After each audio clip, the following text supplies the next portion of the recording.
Hello, everyone, and welcome to the 13th Inner Fire interview, lucky number 13. I am feeling so much right now, so much energy, some nervousness, some excitement. It's a lot. This is a very, I guess I would say, very important conversation, or I'm extremely honored to have the guest that I have today. And so the person our guest who lights up the world today is Aidan Fisher. And he is my core practitioner. He's been I wrote 4 years, but actually I was thinking about it and it's close to 5 now. And usually I memorize all the wonderful things about my guests, but today I actually have a cheat sheet because Aidan has he's accomplished so much. I wanted to make sure to get everything in. So as I said, he is a certified core energetics practitioner, and he's completed a 1-year postgraduate training in radical aliveness. He's a certified exceptional relationship mentor with the Embodied Couple Institute from New York. He's a certified trauma professional naturotherapist and a member of the National Association of Naturopaths. And he's a teacher and faculty member of the Institute of Core Energetics in New York. And lastly, a director of Core Energetics in Montreal. And today we're going to talk about embodying our life's purpose. So without further ado, I'd love to welcome Aidan to the screen. Welcome, Aidan. There's like I'm sweating. You know, before we go on, I was like, oh, I'm so cold. I wonder if it's cold outside. And now I'm just like, yeah, very warm. Very warm. So it feels a lot of warmth in me too, Mel, to hear you introduce me. It's really sweet. Thank you so much. You've accomplished so much, and goodness, I just want to dive in, and yet there's so much to say. I want to start with this because when I read your bio, by the way, it's a very well-balanced bio. I was inspired by it because it's a perfect, balance between story, personal, and very touching, and all the facts. So yeah. And there was one line that really, really stood out, and I'm actually going to put it on the screen here. Yeah, because it really touched me. It took me a few years to realize that I do core for mainly one simple reason. It opens me up and allows me to live my life with an undefended heart. And I have to say, after 4.5 years, like, you really show up that way. No questions about it. Like, it really, it is extremely inspiring. And I would love maybe for you to talk a little bit about what that means for you to live, with an undefended heart. Yeah, I'd be so happy to. I think maybe just before I get started, like, for me, what would be really helpful, I just want to make a little prayer. I just want to get myself here as much as I can. And it was neat. Like, I was listening to another practitioner, actually, that he's a psychiatrist, but he was talking about like a type of work that works with the parts of human beings. Like, we have all these different parts and how to engage with them. And I was realizing that for me, when I pray or when I make a prayer or an intention, that it's like I'm calling into consciousness, into alignment, these little parts of me, And so, like, I guess what comes to me right now is like,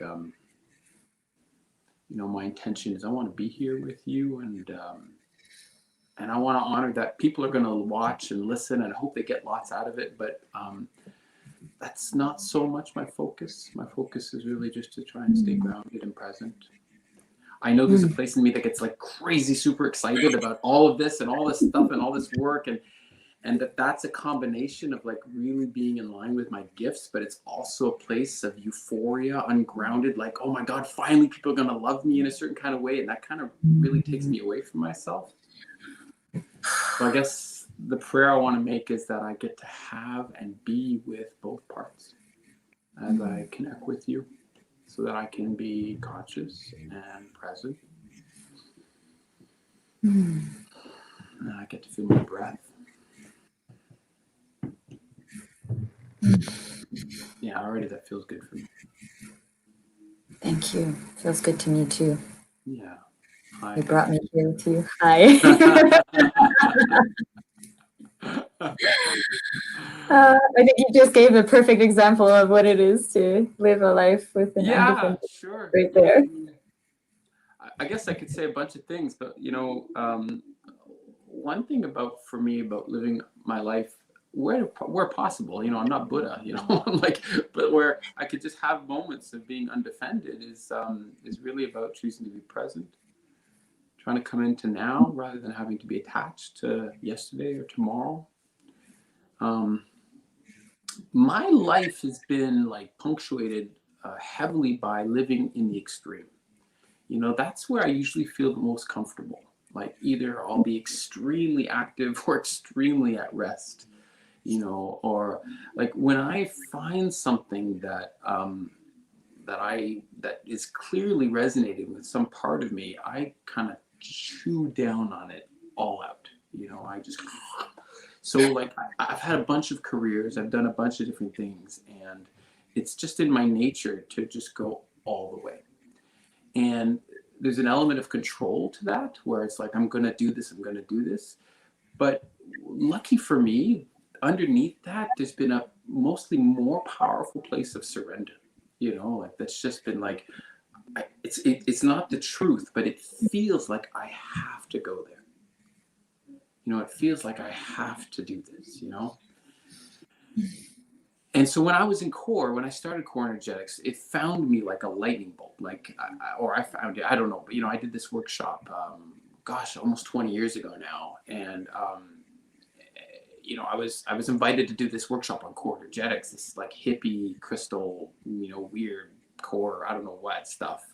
But the woman who was offering the workshop was my dad's partner at the time. They did it together, and she had a lot of integrity, and I resonated with her. So I did this workshop, and I was like, I had an experience that was so profound, and I write this in my bio too, that it really took me years of work on myself to even get a sense of what the heck just happened to me there. Anyway, long story short is from that moment, I felt compelled to follow what this is. Like, what's this work? What's happening? I'm having these feelings in my body. I'm crying. I'm sobbing uncontrollably. Something's going on here, and I felt like I had to follow it, So, and I was getting so much, I was doing these sessions with my practitioner. I was just gobbling it up. I wanted as much as I could get out of it because I was feeling so free. I was feeling so alive. I was feeling in ways that I'd never felt before, and it felt really right. So my experience was like, if you had asked me during that time, well, why are you doing core? I'm like, well, I have to. I have no choice. I don't think that's the truth, but that was really the experience. Right. Something bigger than me is grabbing me by the scruff and saying, you have to do this now. There is no more going back to the world of business. There's no more going back to making tons of money or doing this, or it doesn't matter. It's like, this is where you have to be, and you have to listen, thou shalt. So it took me a while to realize that underneath that experience, what was happening was that my heart was opening. And that was the underpinning part. That was like, okay, it's coming right from here. And I couldn't put that into words. I didn't even understand that. What I understood was that I was starting to deconstruct the codependent structure between my dad and myself. I was learning about the reality between the subtle but powerful nuances in the sexual dynamic between my mom and I. I was starting to understand like that I'm in all these projections, and then I'm out of reality when I'm with my girlfriends. I was realizing that my relationship to women was not at all this beautiful panacea of love and respect that I thought was who I was. Like I was just, you know, it was like these powerful life discoveries that were happening like over and over again the more I did this work. These moments of like deep transformation that just like once they happened to me, my life was changed. I was never going back to the other person after that moment, those moments. So that's what I felt was sort of happening. But like really none of those spoke to this experience inside where, you know, that thou shalt, you know, the hand of God is saying this way, or goddess. Yeah, so it took me a while. I mean, I was surprised because I was doing, you know, 2 hours a week with my practitioner. It took a few years before I found out, because where I was, there wasn't a lot of core. There was just basically my practitioner, and that was it.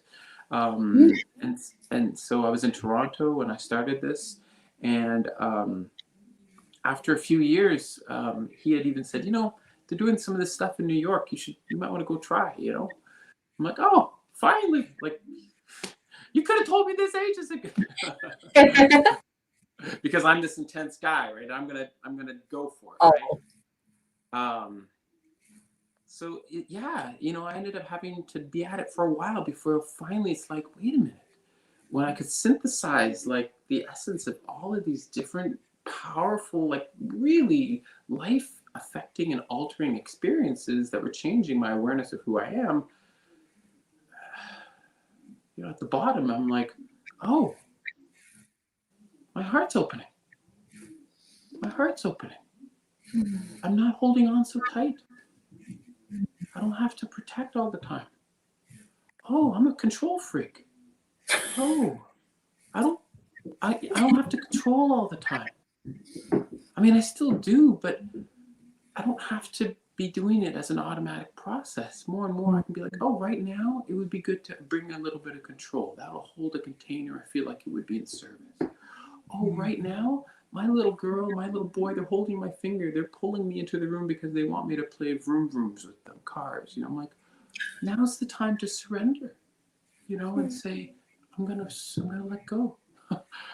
And yeah, you know, so undefended heart, like I think this is, for me, this is the emotional center of the human, you know, I think of like the energy flow, like this figure 8, you know, that's kind of moving through me. Well, when I'm in a healthy state constantly, and the nexus is right here. You know, it's this powerful place that sometimes feels closed, sometimes feels open, sometimes is tight, sometimes is just pulsing.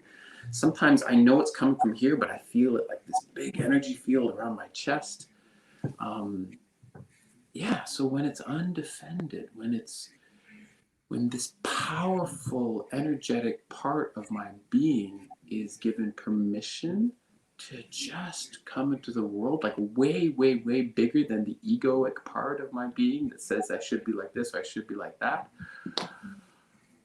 Life is crazy, you know? Life is alive. Life is like stuff just happens that, like, you know, I say, okay, I'm gonna stay, but this stuff is real. You know, the love, the vulnerability, the connection, the eros, the vibration, the raw vulnerability. Like these are the building blocks of what I have seen in experiences when I'm feeling deeply fulfilled. You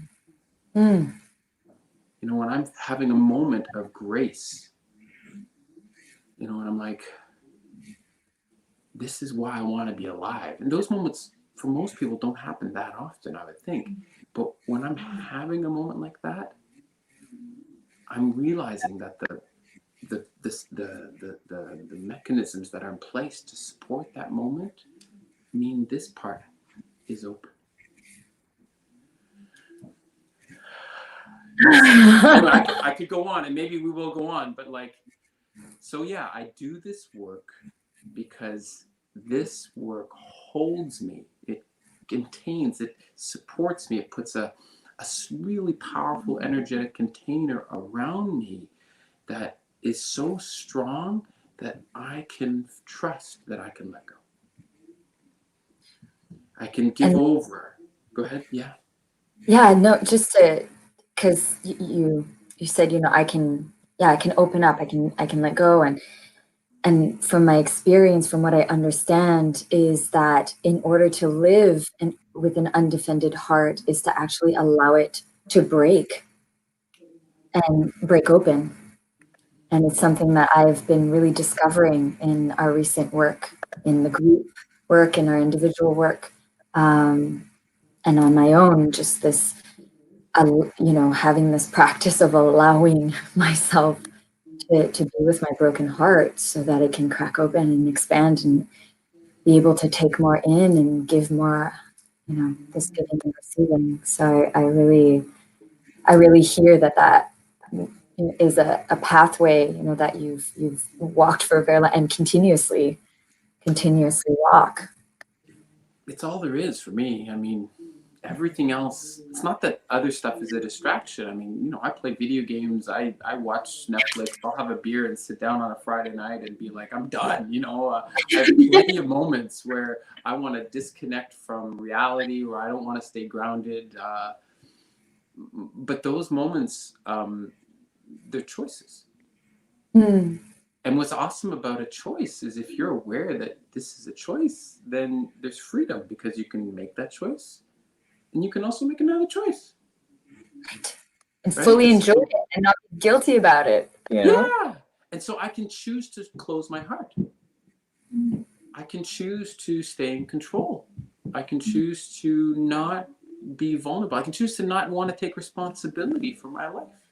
Mm. And when I can watch that process, I can also make a different choice.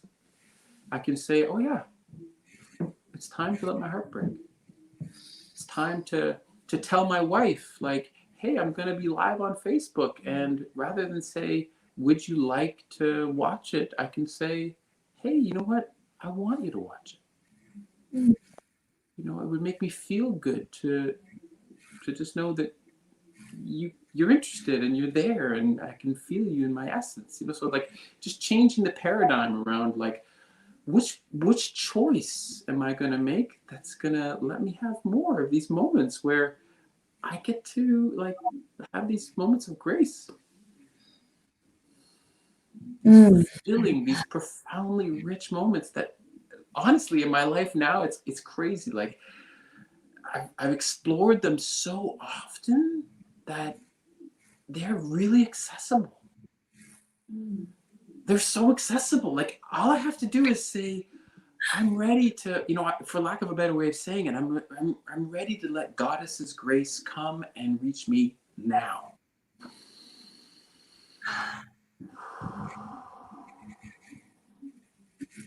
Now. That for me is, it's so powerful because I learn a lot. I mean, I've been learning immensely from you. It's one of the reasons why I'm so excited to have you here to share all that, how you've impacted my life.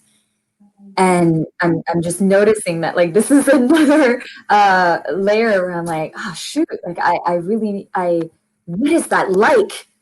What is that like to be able to choose to just open up and like let it in, Like I don't, I'm like, gosh, like I think that's what I've been searching for and why there's so much suffering, It's like this idea, like I haven't cultivated that connection or and I my mind knows clearly from the work that we've done that it's in relationship to having my life force move through me, having this energy move through me. So there's most likely a part of me that's not moving, that's not allowing to come into the world. So yeah, once again, yeah, like, geez, there's so much to learn, so much to learn. I mean, what I'm hearing you say is like, and correct me if I'm not, like that. What is it like? How do we do this, or like, what are the choices, or how are the mechanisms for this process to be able to access some of these powerful experiences of deep fulfillment, of aliveness, of like a rich connection to our own life experience that makes us feel like we're on our path. Am I hearing you correctly? There's all of that, yes. And for me, it's the connection with source, with goddess, with having faith. And it's like in our work up to now, I've explored, I needed to learn to be in my body fully. Like the first time that our first session, I mean, just like your first experience in this workshop, my first session with you was mind blowing. Was like this, oh my goodness, wow. I mean, I came in, I remember I was in, I actually called a friend before I called you for the first time. I called a friend and I was in that loop of like despair, depression. I couldn't stop crying, and it was something very familiar for me. And I called my friend, and this person was like, call Aidan. And he said something, it's a bizarre thing, but he said,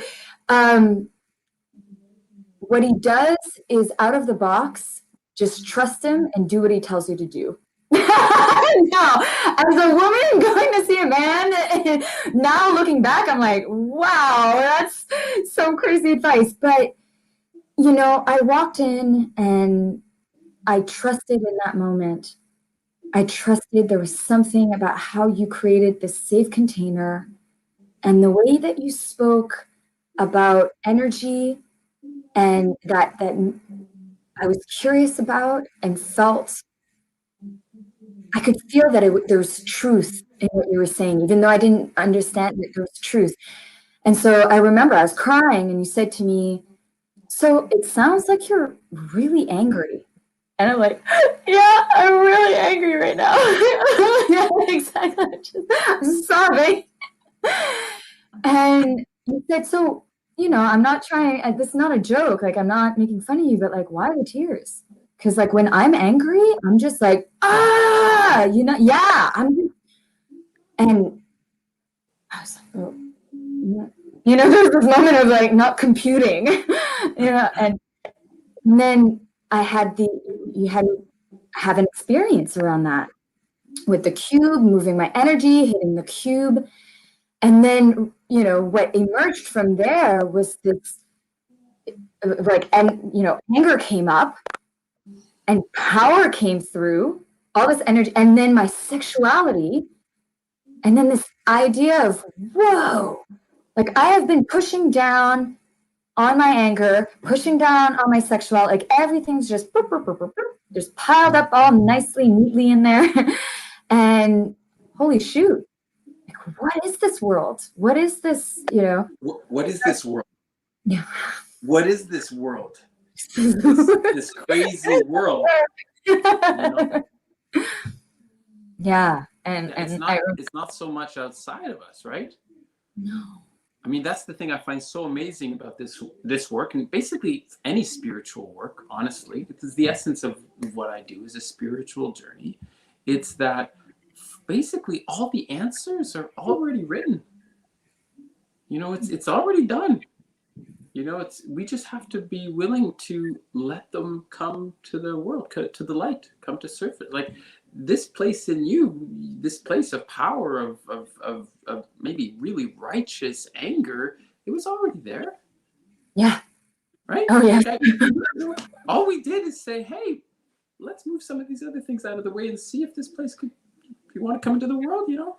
I mean, how did it feel for you in that moment to risk, in your experience, letting go of the tears and just being like, ah, and trusting that could be okay? How did that affect you?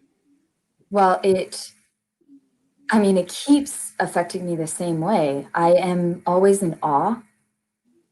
I of just the life force and the empowerment and the love that I have for myself, and all of a sudden my confidence and self-esteem and like all these elements that I struggle with daily, they all align, and I feel very present and alive, and I found love for life where I was, you know, struggling with staying alive for a very, very long time. So that was the biggest gift, is I don't question being alive anymore. I don't beg the universe to take me away because I can't support what's happening in my life. Like it's no, it's show me how to be more alive. I want to be more alive.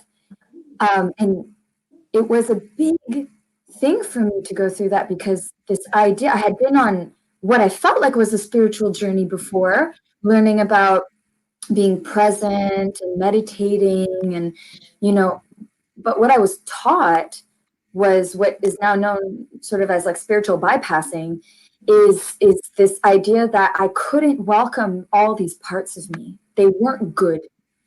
And by denying them, I suffered so much. And I think that's something that's very common, is that anger especially is destructive and terrible. Yeah. What I learned with you is that when anger is brought to the world with consciousness, it's like a fountain. I actually had this wonderful image the other day. It's like a fountain that water goes through here. But when it's unconscious, it's like burning water that either goes out or goes in. And I'm like, oh, wow, so different. You know, I was asking like how it affected you because, and one of the words you said, you know, like love. You know, you talked about like when I gave myself permission to let this energy, which normally I would not give permission to exist, an experience of love came up. You know, I felt more love. I felt, you know, and one of the ways I look at it and is that at the root of all things, in my opinion, is love. Like, you know, another way of saying it is that the universe is not we're not really in duality. We're, you know, singularity. There, it's oneness, and we're not separate from one another. You know, yes, I'm Aidan and you're Mel, but at a deep place, we can feel the same feelings. We resonate at the same time. If we're really empathetic, we can understand that if I hurt you, I'm going to be hurting myself. It's going to cause something in me. Like, we're not separate. And so the journey to wholeness, as far as I can tell, is a journey about love. It's a journey about willing to go and meet who we are and risk. For me, love, it's really about acceptance. Love is watching, seeing, connecting with something, engaging with it, and saying, yes. Yes, I accept you just as you are. You do not have to change. And even taking delight. You know, taking delight in the reality, the truth of what is. Like, wow, you're just being you is so precious and divine. So that's sort of like a way that I understand this idea of God's grace being shed in the world. You know, it's like that there isn't a single thing, piece, experience that isn't wrapped up by this oneness of God or goddess's grace. And so where we struggle, I think, and where suffering gets created is where we separate from that. Now, human beings are pretty cool. You know, we're given this really, really nifty ability to have free will. I mean, at a deep, deep level, I don't know how true that is, but on a very material world incarnated state that we're in our bodies and in this world, we're given free will. We can choose to go towards God or away from God. We can choose to go have our vulnerability or cut off our vulnerability, right? I mean, my belief is basically anytime we make a choice, we may think there's a ton of choices, but that's not how I experience it. I experience this as having basically two choices. There are only two choices. And you can name those two choices in a million different ways. You know, do I want to be my truth, or do I want to be separate from my truth? You know, do I want to come into consciousness? Do I want to stay separate from consciousness? You know, do I want to feel, or do I want to block off my feelings? And so this act of love, which for me is the process that really sets us free, is when we can come into reality with these parts and say, yes, I'm angry, or yes, I'm sad, or yes, I'm feeling so much pleasure, or yes, I'm so scared. And to come into relationship with them in a vibrant, alive, not just in the head, but like to breathe, to let the sound come out of our bodies, to hold somebody's hand, to engage in relationship from a place where we're willing to say yes to these places. And that magical experience of saying yes, that divine quality of bringing love, I mean, loving is great, but when it's all, you know, I say this many times, when it's all unicorns and rainbows, like the love is pretty easy, you know? It's like, wow, you love me. Well, I'm gonna love you too. Oh, that's so great. Yay. But that's not when it most matters, you know? I think the place where we get just profoundly affected and that really takes us on a paradigm shift on our spiritual journey is when we come into connection with a part, right? That we have decided consciously or unconsciously a long time ago, this part is not love. Whenever I come into this part of my vitality, my life force, my spiritual agency, whatever is there, and I meet this, garbage. Well, in a duality world where like that's not a part of me and this isn't going to affect me because we're separate, well, I guess we could work that out. But underneath, that's not the way it is. We're all one, and we're all one with ourselves. So yeah, you show up in my office and you're enraged. You got so much anger about some stuff that feels really legitimate. But that part of you isn't allowed to be loved. You know, that part of you just gets met with rejection, rejection, rejection. Well, that's going to feel shitty. You know, pardon my French, but it's going to feel not so fun. We're going to go in our lives with this part of us that never, ever, ever gets to feel Goddess's grace. Well, that's not fun. No, anyway, yeah. So I think living our lives with an open and undefended heart involves facing the places that we really believe are not okay.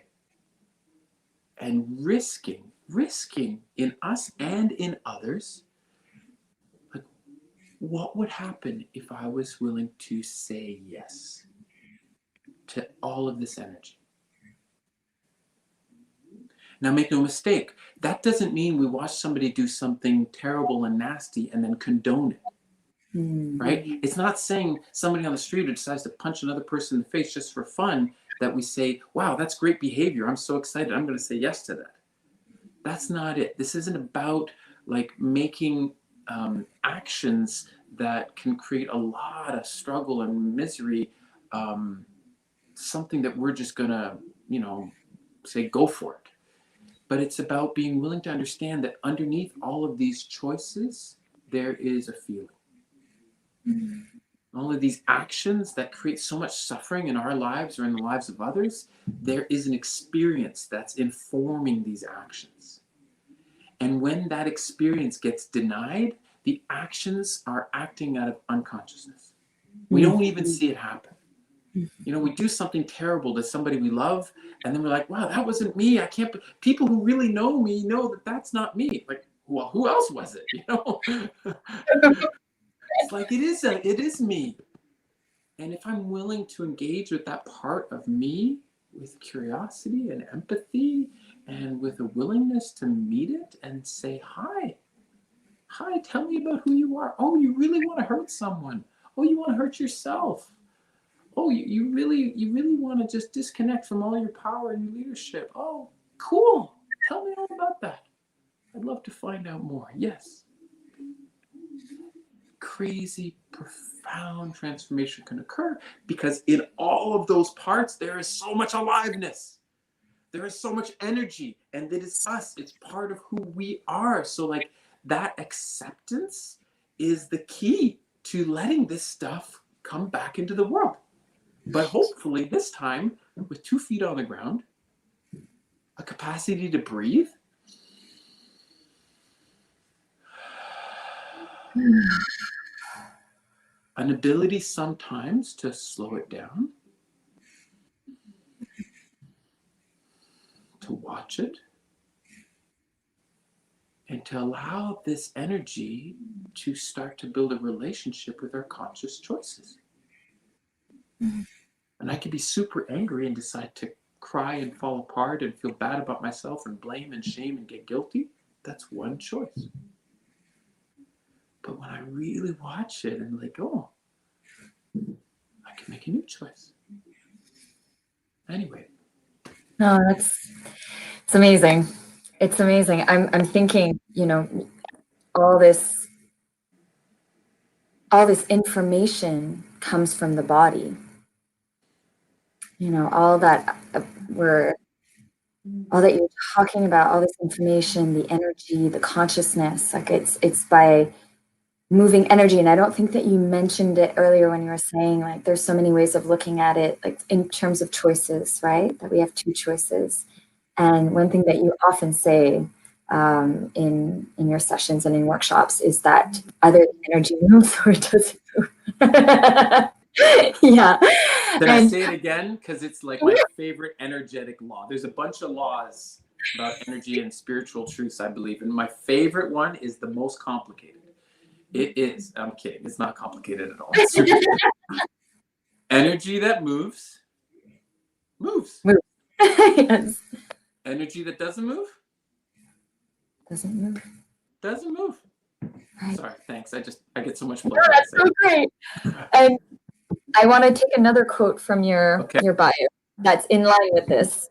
So I trust the body and I trust how energy moves within each and every one of us, always guiding us down the path to wholeness. And this is something that I've been learning, bit by bit with you is trusting in letting my energy move. And when it moves, then I feel more Just incarnated. you don't even need any more words, right? When it moves, I feel more. I mean, you can add more words, of course. I mean, I don't mean to cut you off, but like that's the very first piece. When energy moves, I feel more. Mm. Yes. And when I feel more, I feel more aligned, incarnated, in the flow, connected. And I realize that the discomfort comes from actually the resistance of allowing the energy to move. Because when I resist having my anger, then, oh la la, that's very uncomfortable. I feel a lot of despair. I feel, it's a terrible, terrible place, which I've been, and it comes back. Like, it's not like, oh, once I feel once, I'm like, woohoo, I'm all good. No, no, no. Like, it's been Present moment, the nasty ability to keep coming back as the present moment. It's kind of crazy that way. It really is. It's like anything, right? If you want to get fit, I mean, you can't just work out one day and no, you go to the gym and you have a really good workout. You're good until you're 106. Yeah, not so much. It doesn't work that way. But I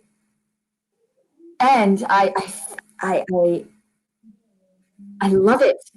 Like I feel alive when it moves, and so I keep doing this work so that I keep getting the courage and the support towards allowing it to move with more ease, more awareness, and also quicker.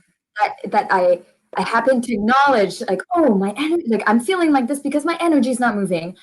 What can I do about it? And then being my leadership, which is something that also you've inspired me immensely, is what it means to be a leader.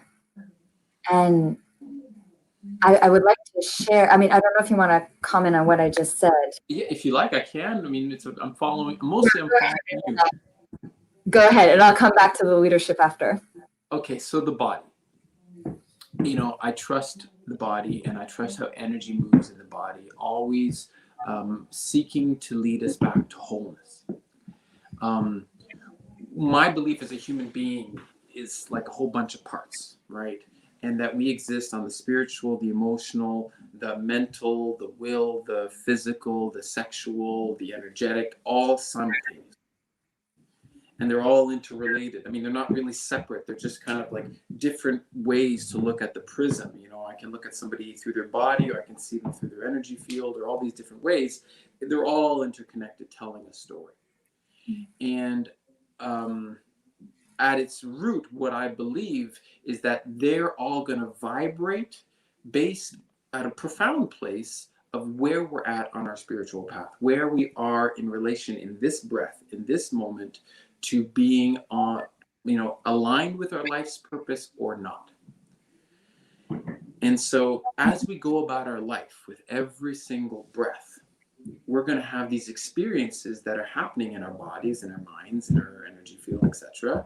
And they're going to reflect like, so today I'm waking up and going to work. I hate my job. My job sucks. I don't feel good there. I don't feel like I'm really bringing my gifts to the world, or that I'm really getting stimulated. So in my body, in that breath, I'm going to feel tight. I'm going to feel a little collapsed. I'm going to have an experience where I might be frustrated, or I might be kind of bummed, So that experience, which is going to show in the body, it's going to show in the breath, it's going to show in our energy, it's going to show in our emotions, is a direct reflection of like how we're living that moment in regards to our spiritual purpose. Like that second, there's going to be a vibration on all these levels that's connected to, am I at the right place based on why I'm here on earth or not? And there's not really a bad or good or wrong. It's just when I am connected to my incarnated purpose, these things are going to vibrate in a certain kind of way. Usually we're going to feel pleasure. We're going to feel fulfilled. Our muscles are going to maybe relax. We're going to have energy that flows. We're not going to have so much coffee in the morning, because it's just like, we're just going to bounce out of bed and be like, and that's just the experience that happens in the body and in all these other fields that's telling us, hey, we're at the right place. And then when we're disconnected from that in any degree, either a little bit, a medium, or a lot, then all these places they're gonna have their reaction to it. I don't believe that we are here to always be aligned with our life's purpose. I don't think that's the purpose of a human being. I think we come into this world as human beings to dance between saying yes to the world and saying no, to like embrace a path that can open our hearts, and also to choose a path of suffering. Because when we suffer, that's going to motivate us again to come back and realign. So when I'm working with people and working with their bodies, because I love the body's so cool, because someone will come in and they'll say something to me, and I'll just check the body and I'll be like, does that sound like what the body is saying? Yes or no? And like when you give your example, like, I'm so angry. Interesting. Like, so it doesn't take long if I'm using the body to get a sense of like, where are they on their spiritual purpose? Not like in their life, but like in this breath, like right now. And so in my work, I make space to play with the body, to move energy, to have exercises, to get people to stand up, to shake, to let out sounds. And one of the really, really powerful things about the body, of course, is that this is where we have our sensations. This is where we get to feel stuff, cold, hot, pressure, good, bad, all these things. And at some point, if we're aware of them, we can get a sense for how all these sensations relate to our emotional self, to the primary feelings, right? Sad, angry, scared, happy. And when we relate consciously to those emotions and trust them and find them in the body, they take us home, right? That for me is the purpose of an emotion. Emotion, and the purpose of the emotion is to vibrate directly in relationship with where we are on our life's purpose right now. And if we can feel them and let them guide us, they will take us home. So that's what I mean by I trust the body, and I trust the energy, and I trust where it moves and where it wants to take us. It's because if we're willing to engage and see it and make these layers more and more conscious, that's the path, right? That's the path to wholeness. That's like, oh, I'm alive. That feels good. Wow, my body wants to take me there. My emotions want to take me there. And when, like you said, when we resist this information, when we cut ourselves off, when we control, when we block it, which is fine, we all do it. But when we do it, we're going to not know these messages. We're not going to be able to like follow that path home as easily. It's going to be more difficult. We're going to suffer more. So that's the dance, right? That's a little bit of how I play with it. I love it.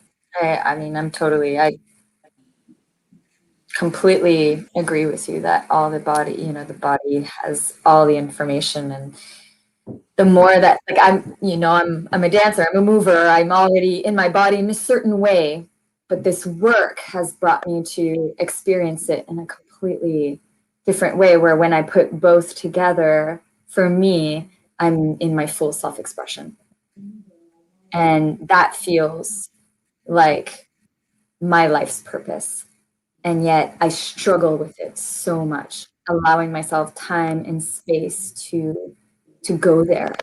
And I wonder why. Like, what is it that I know you're getting excited. By the way, you probably noticed I'm standing now. And the reason I'm standing is because I'm feeling in my body my relationship to this conversation, to what's coming up, and I'm choosing to be a more active participant, right? Like I'm like I don't want to sit anymore and talk about these things that are so passionate to me, that are so like important. So like, yes, sorry, go on. I'm with yes, I love it. Yeah, so there's this, I mean, it's the thing that I love the most is dancing. And from that place where I'm moving is allowing whatever is there, whatever energy and motion wants to just come out, to do it while I dance, you know? So not only making sound but yeah, this whole intricate, and yet, especially lately, I've been struggling so much in making it a priority of going and doing that. And I'm really curious as to why, because I'm sure that it's completely linked to why I'm struggling so much. So go ahead. Well, I mean, we are not incarnated as a blade of grass, right? Mm-hmm. A blade of grass comes into this world, and a blade of grass just says yes. Mm-hmm. Whether the sun is shining or it's not, if the blade of grass has access to all the proper soil and good water and everything else, or it's left to dry and the weeds everywhere, whatever, the blade of grass just says yes. It does not complain. It doesn't, it just lives the life that it can live with the world that it has access to. And it is in a constant state of yes, yes, yes. As far as I can tell, I've never been a blade of grass, but as far as I can tell, it's not having an experience of living its life in duality. That is not its spiritual purpose.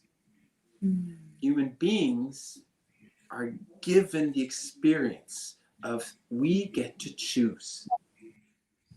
We get to choose. I can wake up this morning, I can get on my exercise bike, I can do 20 minutes and then feel really good in my body.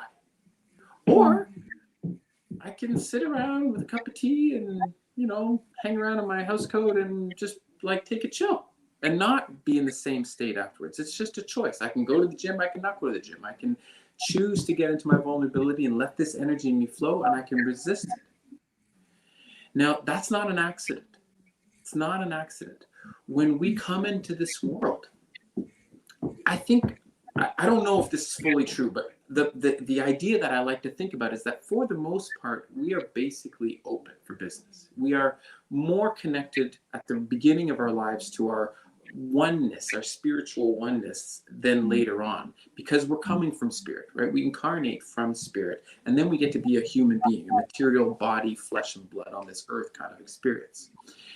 And the thing that happens is, as soon as we are incarnated, we start having something that we didn't have before.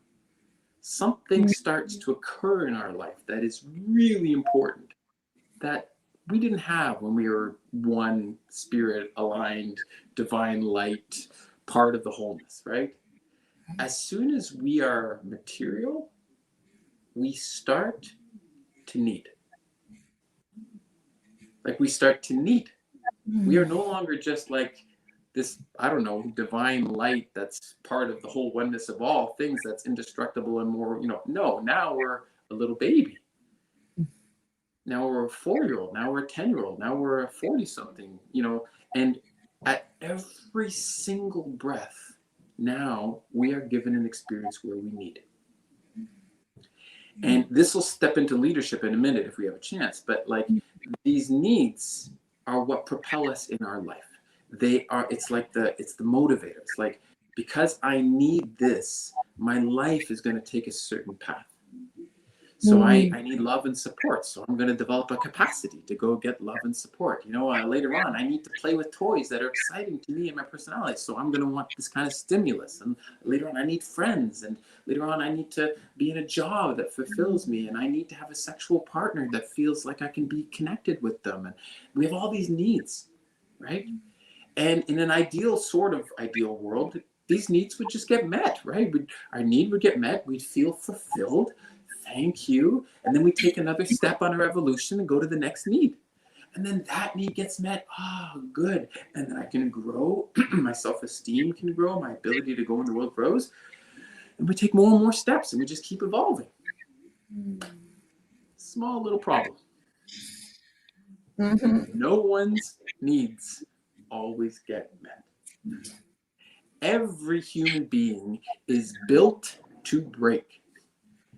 There is no single human being on this planet of 7 billion plus people who has had all of their needs met and has never felt pain, never felt hurt. Everybody gets hurt. It is a gift.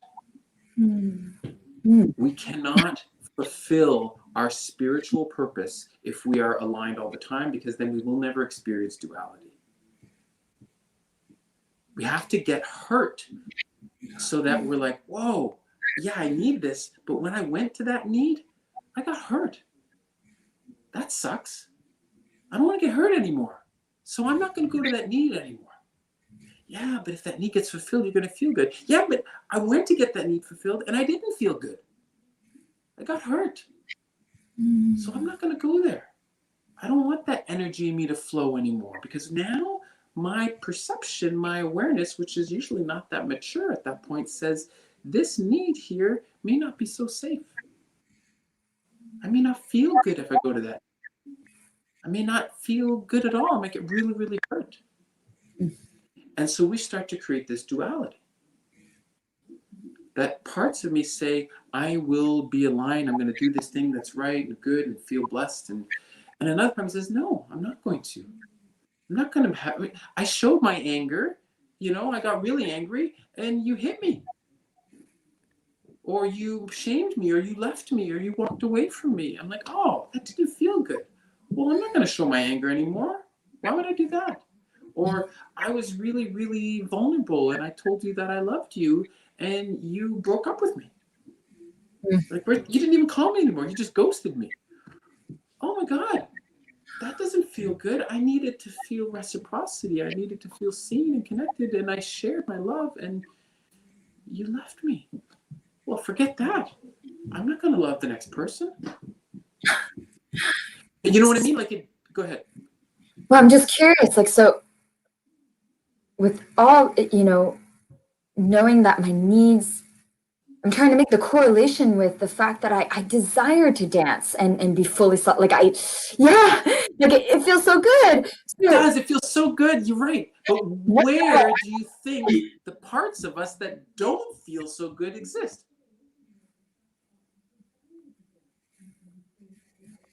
The parts of me, if those parts feel so good, right? But there's these other parts. Yes. So what is not being met? What is it that I'm resisting? I know it feels good to go there. So basically what happens is this. We have needs, they don't get met. We get hurt. And then our experience around that need is no longer just positive oneness alignment. Our experience is, I've blocked that energy because it doesn't feel good. So the energy stops moving. Now, the thing about moving our bodies is we start to move. Energy that moves, moves. But here's the little problem. When energy moves, it moves. And I don't want all of my energy to move. These places here, I decided that I didn't want that energy to move. So I stopped moving it. And I know pretty well that if I move my body, if I get on the dance floor, if I express my feelings, if I get vulnerable, that energy is going to move. And it's not just going to be the unicorns and the beautiful colors and the butterflies. It's going to be the places that I decided a while back I don't like. And this go ahead. Yeah. And so if I move, these are going to move too. And that doesn't feel good. And No. so, you know, basically these two choices that I talked about, really what it comes down to is that one choice, when energy moves, can lead us to wholeness, fulfillment, love. That's just, we know it. When energy moves, we feel better, we're healthier, we go about our lives better. And then when energy doesn't move, especially over time, we feel more disconnected, not good in our bodies. It's more likely we get sick and relationships don't feel as nourishing. So you'd think you just want the energy to move. But the first thing that happens when energy moves from a place that the energy is not moving, the first experience is not fulfillment, it's discomfort. I know I could be good afterwards, but when I get on the treadmill, the first 5 minutes feel terrible. You know, like, oh gosh, like I gotta reboot the machine. It's effort. It's taking an object that is not in motion and trying to get it in motion again. It's discomfort.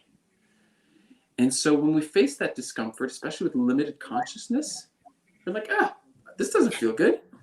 I prefer just to not let this energy move. Yeah. Even though that path is the one to suffering, the first experience on the path to suffering is relief. Phew, I don't have to feel these crazy feelings. Oh, great. He dumped me. Wonderful. I don't have to tell him how vulnerable I was feeling in my sexuality with him. Oh, great. Phew. So glad. What a relief. But over time, when we disconnect from all these places, we suffer. So yeah, there's a place. It feels so good to be alive and free. For me, it feels so good when I'm, vulnerable with my wife and I tell her my real needs and I choose to be with my children. But criminy, when I'm really in relationship with them, they trigger all of my fears. I feel powerless because I can't control my kids. They're gonna have their own feelings. They're gonna tell me what to do, and that's uncomfortable. And even if it's good, I'd rather go do some more work. Does that make sense? Oh, so much sense. And it brings me, I'm like looking at the time and I'm like, I'm looking at it too. But it brings me to a question that I think is very, well, I've had it many times with many different people. And it's this, okay, I hear you, Aidan. I hear that, if my energy moves, I get more connection, I get fulfilled, I get in line, all this wonderful. You have the possibility of getting that. It's okay, the only path that can lead you there, but it is not a guarantee. Interesting. Okay, so even more now, my question is going to be even more interesting. And the pathway to this is feeling. Yes. And what I hear, and I've had so many discussions about, is, oh my goodness, if I start feeling like I'm not going to get anything accomplished in my day, I'm going to feel forever. What kind of life am I going to have? I don't want to be like a mess. If I start crying, I'm just going to cry forever. Like, yeah, there's this idea that it's going to last forever and ever and ever. And I have a lot of judgment about myself about that because it was something that was said to me a lot. Like, you're dramatic. You're always, you're so emotional. So yes, my question is, what are your thoughts on that? It's super normal what you're saying, okay? It's a defense mechanism. But whenever almost anybody in my office starts to feel for a millisecond some part of themselves that they have decided this is uncomfortable and I don't want to feel this, that statement comes up very quickly. Oh my God, I can't feel XYZ. Like, if I feel that, I'm going to be a basket case for the rest of my life. Yes. And if we say it differently, it says, if I open this part of my heart, it will stay open forever, and I'll be vulnerable to people who can now hurt me in this open and undefended place, and my life will be over. Now, that feels right and logical to them when they say that. But I ask them, I say, listen, I'm just wondering, like, if you were to feel this place for 5 seconds, do you think that would take away your capacity to close your heart again afterwards? Do you really think that if you just said, I am super scared, that now that you've said that, you will never be able to put on a fake smile again? I'm like, no, look, You want to shut this place off again later like you've done for most of your life? No problem. It's okay. You're an adult. You can regulate. It's all right. You can go out into the world and decide now is not the time. I don't really want to be this vulnerable with my male person or with the grocery store clerk or with some person on the street. That's just not the relationship I want to have with them. This isn't about opening it once and saying, oh my God, I'm going to be left vulnerable for the rest of my life and I'll be a basket case and I won't be able to function. That's not true. It's just a story that we actually believe to prevent us from even daring to have a moment of this feeling. The truth is, as adults, we can regulate. I can feel really, really scared or angry or happy or sad. Let that feeling exist. And then make a decision afterwards to bottle it back up if I want to. Or just not have to like bring it in a big way to the world if I want to. I don't have to walk out of the office like sobbing and crying if I don't want to. It's a choice, and we have the choice. But it doesn't feel that way. At first, we're like, we really believe, like, I'm going to die. I'm like, okay, so these things need to be explored. We have to get curious and be like, maybe you're right, but we won't know until we find out. So, want to try? We'll do 5 seconds, 5 seconds of breathing. And then afterwards, you stop and see if you can stop it. And it probably like, yeah. Well, yeah. And they're like, oh, okay, I guess I'm not a basket case. Okay, it's just a feeling. Oh, wait a minute. Every 4-year-old in the universe knows how to feel this stuff. And after they feel it, they're okay. Oh, okay. All right. Maybe I'll be all right. But I joke about it, but these are real beliefs when we're stuck in this place. We really think that it is life or death, that like, I will die if I get vulnerable. So they have to be treated with compassion. Totally. And I can say from my experience that even if I want to stay open, like after our group sessions, I'm feeling alive and open and just like, I feel like I have so much energy. And then I come home and I'm with my partner and all of a sudden I'm like everything just, yeah. And I'm going, no, what's happening? Why are you doing that? Like you were all in your power and strong. So even with the intention and the desire to stay open and powerful and letting my emotion and feeling, like my mechanisms just like jump right in. And well, I know we're running out of time, but I would say even with the intention to stay open, I also have an intention to close. And I may not be able to see it clearly.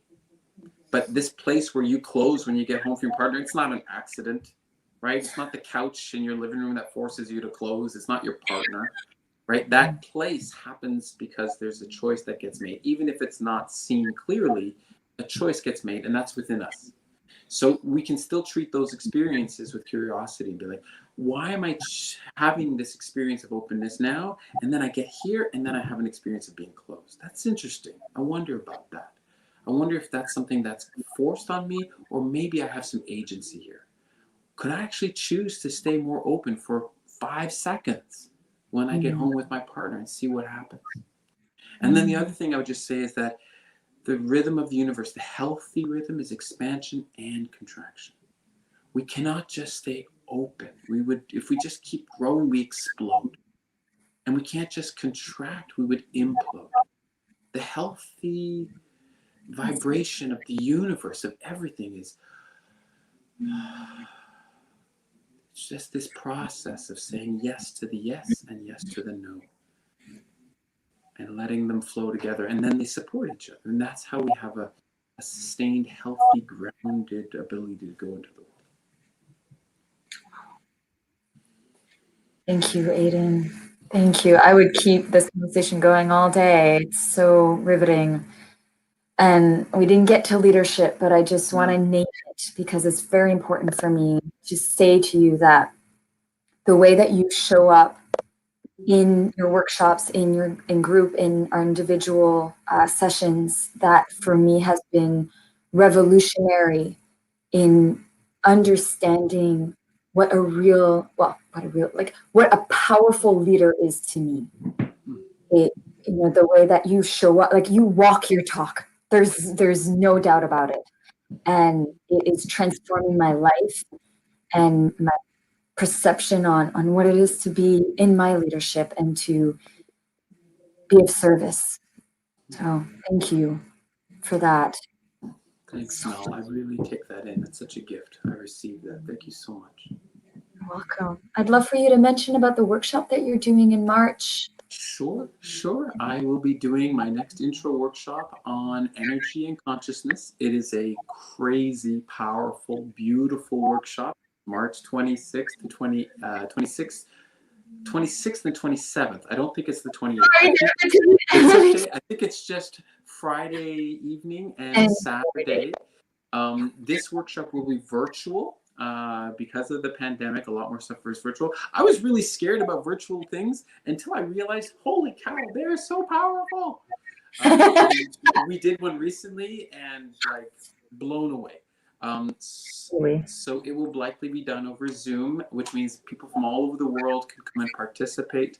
And it's going to be amazing. And there's information up on my website at aidanfisher.com. People can have a look at it. And they can always reach out to me personally. I'd be happy to answer questions and engage with people. Amazing. And so I will put this in the comments later so people can have access to it. So your website and also your professional Facebook page here, I will put those links in so people have access to it. And very soon, maybe within 24 hours, if I can get my act together, the new coreenergetics.ca website will be launched. Right now, it's still directed to an older site, but very soon, the new one with all the new programs. There's a brand new certification program coming in Montreal in October to train people to do this work. It's a 4-year training program. All that's coming up online very soon. So you guys can, if you're watching this video after the fact, most likely it's live now. Oh, it's so exciting. I'm thrilled. I'm super pumped. I'm the first person. So much. It's such a pleasure. I'm really glad we got to do this together. Same here, Aidan. Thank you. Thank you so much. All right. Take care. Bye, everybody. Bye, Mel.